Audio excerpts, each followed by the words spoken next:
Hey guys, this is just a quick update on NIO.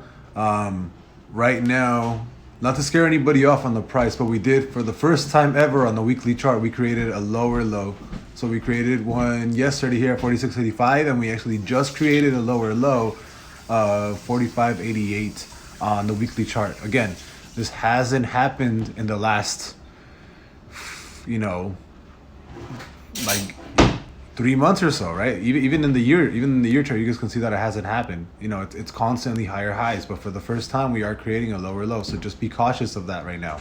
Like I've told you guys before, I do think there's a big chance. When I did my TA, I do think there's a big chance we might go back down to, I think I said the $38 level. I think was my, like, around here.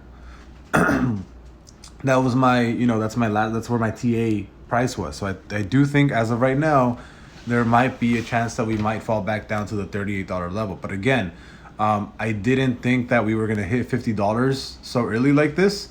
I didn't think we were going to hit that till next week, right before earnings. But NIO's got some, other worldly, godly kind of momentum, which is absolutely insane. And there's a lot of things pushing it right now. But like I said, this is just, I'm just relaying information to you guys for the first time in a couple of months. It created a first time lower low on the weekly chart. That's it.